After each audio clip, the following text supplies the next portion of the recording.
सकते हैं। 4 जुलाई 2020 को हमारे road transport minister Nitin Gadkari ने यह अनाउंस किया कि मध्य प्रदेश और राजस्थान को जोड़ने के लिए चंबल एक्सप्रेसवे का निर्माण किया जाएगा। और यहाँ पर इन फोटोग्राफ्स में आप देख सकते हैं मध्य प्रदेश के मुख्यमंत्री शिवराज सिंह चौहान, यहाँ पर आप देख सकते हैं केंद्रीय मंत्री एनएस तोमर को।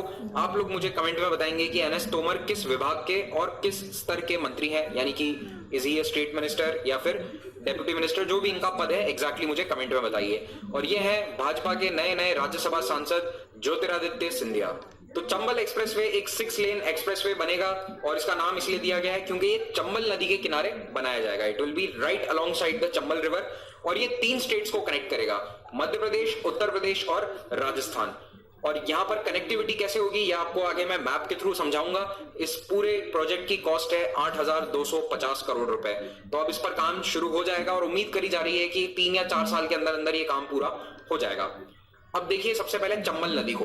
तो चंबल नदी यमुना नदी की एक बहुत ही इंपॉर्टेंट सहायक नदी है। इनफैक्ट आज की तारीख में अगर हम बात करें तो यमुना और गंगा का जो ज्यादातर पानी है, जो अच्छा स्वच्छ पानी आता है इलाहाबाद में संगम में, वो मोस्टली चंबल या फिर इन नदियों से आ रहा है। बाकी यमुना और गंगा का ऑलमोस्ट सारा पानी पहले ही यूटिलाइज कर लिया जाता है उत्तरी क्षेत्रों में।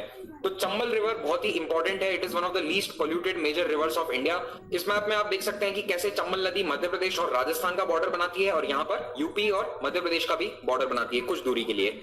अब ये वाला जो पूरा इलाका है ये कहलाता है चंबल डिवीजन। मध्य प्रदेश का ये चंबल संभाग है और ये संभाग बहुत ही पिछड़ा हुआ एरिया है। इनफैक्ट पूरे देश के सबसे पिछड़े इलाकों में से एक होता है ये। यहाँ पर डेवलपमेंट अभी कम है, इंडस्ट्रियलाइजेशन नहीं है, अच्छी सड़कों की भी फिलहाल कमी है। और जो आपने 80s में या 70s में आपने सुना होगा डाकू होते थे, फिल्मों में भी देखा होगा डकैत होते थे चंबल में, वो सारे मोस्टली इसी एरिया में आपको देखने को मिलते थे।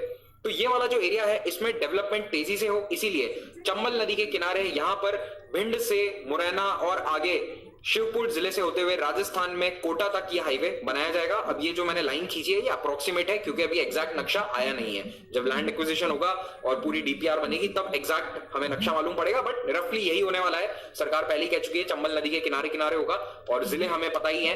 तो अभी घोषणा ये हुई है कि भिंड से कोटा के लिए ये डायरेक्टली एक्सप्रेसवे बनेगा अलोंग द चंबल रिवर। लेकिन याद रखिए कि भिंड से कुछ ही दूरी पर उत्तर प्रदेश का इटावा शहर है, बस चंबल नदी क्रॉस करके जानी है और आगे आ जाता है इटावा।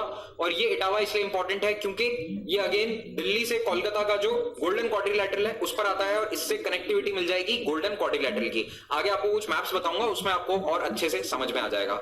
इस हाईवे की लेंथ होगी 404 किलोमीटर, जिसमें से 309 किलोमीटर होगा मध्य प्रदेश में, मेजॉरिटी एमपी में है, 78 किलोमीटर होगा राजस्थान में और 17 किलोमीटर होगा यूपी में। तो चंबल एक्सप्रेसवे की इंपॉर्टेंस ये है कि ये देश के बहुत बड़े बड़े जो एग्जिस्टिंग हाईवे कॉरिडोर्स हैं उनको आपस में कनेक्ट करेगा। जैसे कि गोल्डन क्वाड्रिलैटरल का दिल्ली कोलकाता वाला highway, north south corridor, east west corridor और दिल्ली मुंबई एक्सप्रेसवे।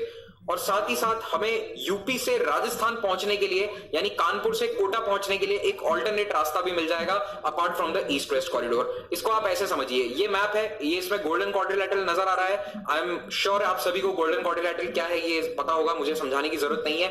अगर मैं इसी मैप में जूम इन करूं और सेंट्रल इंडिया अगर आपको दिखाऊं तो आप देखेंगे कि यहाँ पर ये गोल्डन क्वाड्रिलैटरल इटावा होकर जाता है।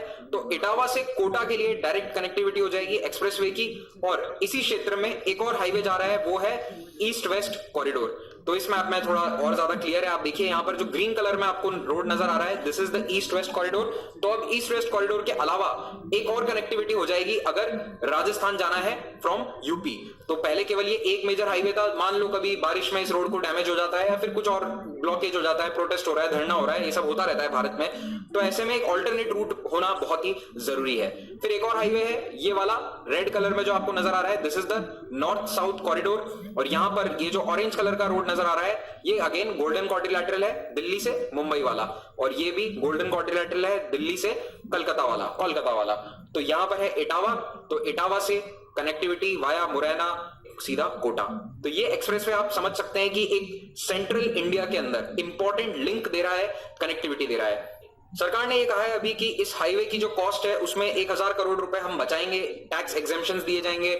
सरकारों से विनती है स्टेट गवर्नमेंट से कि रॉयल्टी ना वसूली जाए, उसमें जो कंस्ट्रक्शन मटेरियल होगा उसमें मध्य प्रदेश ने ऑलरेडी घोषणा कर दी है कि जो भी मिनरल्स पे रॉयल्टी है, जैसे कि अगर मिट्टी आती है, बजरी आती है हाईवे बनाने के लिए, उस सब में रॉयल्टी एग्जेम्प्ट होगी इस प्रोजेक्ट के लिए। साथ ही साथ सारे राज्य मिलकर 650 करोड़ रुपए का जो लैंड एक्विजिशन का खर्चा है वो उठाएंगे। केंद्र सरकार ने ये भी रिक्वेस्ट करी है तीनों राज्य सरकारों को कि आप एक कंबाइंड जॉइंट अथॉरिटी बना दीजिए, जैसे कि चंबल डेवलपमेंट अथॉरिटी उसका नाम दे दीजिए, और उसको इस हाईवे को बनाने के लिए सारा काम सौंप दिया जाए। इस हाईवे से बेनिफिट किसको होगा? तो देखिए, आम लोगों के साथ साथ ही भिंड मुरैना वाले एरिया में कुछ ट्राइबल्स भी रहते हैं, सहरिया आदिवासी हैं, उन्हें भी फायदा होगा। अभी तक ये एरिया इतना पिछड़ा हुआ था, यहाँ पर रोड्स का नेटवर्क इतना अच्छा नहीं है, तो अगर एक नया एक्सप्रेसवे बनता है तो किसानों को भी काफी सहूलियत होगी अपना जो सामान है, अपनी प्रोड्यूस है, उसको बड़े शहरों तक पहुंचाने के लिए, बड़े शहर की मंडियों तक पहुंचाने के लिए। साथ ही साथ ये चंबल रीजन में इंडस्ट्रियलाइजेशन और डेवलपमेंट को तेज गति मिलेगी। अभी यहाँ पर इंडस्ट्रियलाइजेशन बिल्कुल ना के बराबर है। तो नितिन गडकरी जी ने यह भी प्रपोज किया था कि इस हाईवे के आसपास लॉजिस्टिक्स पार्क्स बनाए जा सकते हैं, मल्टी मॉडल लॉजिस्टिक पार्क जैसे इंदौर, जयपुर और जबलपुर में बन रहे हैं, उसी बेसिस पर इस हाईवे के आसपास भी कोई लॉजिस्टिक्स पार्क्स का डेवलपमेंट किया जा सकता है। अब ओवरऑल रोड्स की इंपॉर्टेंस क्या होती है किसी भी देश के डेवलपमेंट में, तो उसके ऊपर मैं आपको कुछ पॉइंट्स बता रहा हूं। अगर मेंस में कभी आंसर में पूछा जाता है तो ये पॉइंट्स आप लिख सकते हैं, these will get you good marks. Road transport किसी भी क्षेत्र में क्रिटिकल इंफ्रास्ट्रक्चर है। अगर आपको किसी भी प्रकार का डेवलपमेंट करना है, इकोनॉमिक डेवलपमेंट, तो सबसे पहले रोड्स की आवश्यकता होती है। अगर किसी क्षेत्र में रोड्स बन जाती हैं तो वहां पर जो विकास की गति है, विकास किस तरह से होता है और विकास किस पैटर्न का होता है, ये सब कुछ डिसाइड करेगा क्वालिटी ऑफ रोड और रोड का नेटवर्क कितना अच्छा है। और भारत में ministry of road transport and highway को एपेक्स बॉडी बनाया गया है देश में नए हाईवेज के लिए, रूल्स एंड रेगुलेशन के लिए। आपको मुझे कमेंट में ये बताना है कि ये मंत्रालय किस साल बनाया गया था, ministry of road transport and highways कब गठित किया गया था, ये साल बताइए मुझे कमेंट सेक्शन में। इस वक्त भारत के सड़कों के नेटवर्क की लंबाई है 59 लाख किलोमीटर्स। इंडिया एयरबुक 2020 के ये आंकड़े हैं, यानी कि लेटेस्ट आंकड़े हैं। 59 लाख किलोमीटर का हमारा नेटवर्क है, जो दुनिया में सेकंड लार्जेस्ट है। इस नेटवर्क में national highways, expressway, state highway, district road और अन्य सड़कें शामिल हैं। अब यहां बाकी कुछ याद रखो ना रखो, नेशनल हाईवेज की जो टोटल लेंथ है उसको जरूर याद रखना, क्योंकि ये आंकड़ा ऐसा है अगर आप आंसर में लिख सकते हो तो आपके आंसर को थोड़ी सी फैक्चुअल डेप्थ देता है। तो अगर आप अपने आंसर में इस तरह की चीजें लिखते हैं कि 1,32,500 किलोमीटर की रोड लेंथ है नेशनल हाईवेज की in India and that is 1.7% of the total road length, तो आपके आंसर में बहुत अच्छा लगेगा, you will fetch more marks. तो याद रखिएगा, national highways 1,32,000 kilometre, state highways 1,56,000 kilometre और अन्य सड़कें 56 लाख किलोमीटर। तो ये भी फैक्ट याद रखना है आपको कि टोटल 1.7% रोड्स हैं नेशनल या एक्सप्रेसवेज, लेकिन ये हमारे टोटल ट्रैफिक का 40% हिस्सा कैरी करते हैं। तो इसीलिए एक्सप्रेसवेज और नए नेशनल हाईवेज का डेवलपमेंट बहुत ही इंपॉर्टेंट है हमारे देश के इंफ्रास्ट्रक्चर के लिए और गुड्स मूवमेंट के लिए। इस हाईवे के डेवलपमेंट के पीछे एक थोड़ा सा पॉलिटिकल एंगल भी है, कहीं एग्जाम में पूछा नहीं जाएगा लेकिन जान लो, थोड़ा सा इंटरेस्टिंग है। तो वर्तमान में भाजपा के राज्यसभा सांसद और पूर्व कांग्रेस नेता ज्योतिरादित्य सिंधिया इस हाईवे के डेवलपमेंट के पीछे एक बहुत बड़ा मेजर फोर्स है। ये कह रहे हैं कि मेरे पिताजी का सपना था और उसको हमने अब पूरा किया है, तो ये इस हाईवे को पुश कर रहे हैं। उसके पीछे एक रीजन ये भी बताया जा रहा है कि इनके साथ जो 22 एमएलए कांग्रेस छोड़कर भाजपा में शामिल हुए थे, वो सब अब चुनाव के लिए जाएंगे। उनका री इलेक्शन सामने आने ही वाला है कुछ ही महीनों में, तो अगर वो री इलेक्शन के लिए जाते हैं तो कोई बड़ा प्रोजेक्ट दिखाने के लिए होना चाहिए। तो ये एक पॉलिटिकल मुद्दा भी हो सकता है कि देखिए हम चंबल एक्सप्रेसवे बनवा रहे हैं आप लोगों के लिए, तो हमें वोट दीजिए। तो ये कुछ पॉलिटिकल रीजंस भी हैं इस हाईवे के पीछे। हालांकि ये हाईवे 2017 में भी अप्रूव कर दिया गया था केंद्र सरकार द्वारा, चंबल और नर्मदा एक्सप्रेसवेज को सहमति दे दी गई थी, लेकिन 2018 में जब वहां पर सरकार चेंज हो गई मध्य प्रदेश में, तो उसके बाद ये हाईवे थोड़ा ठंडे बस्ते में चला गया था और अब इसे फिर से रिवाइव किया गया है। इनफैक्ट रिवाइव करने में मेन हाथ इन्हीं का बताया जाता है क्योंकि ये इनॉग्रेशन में भी मौजूद थे।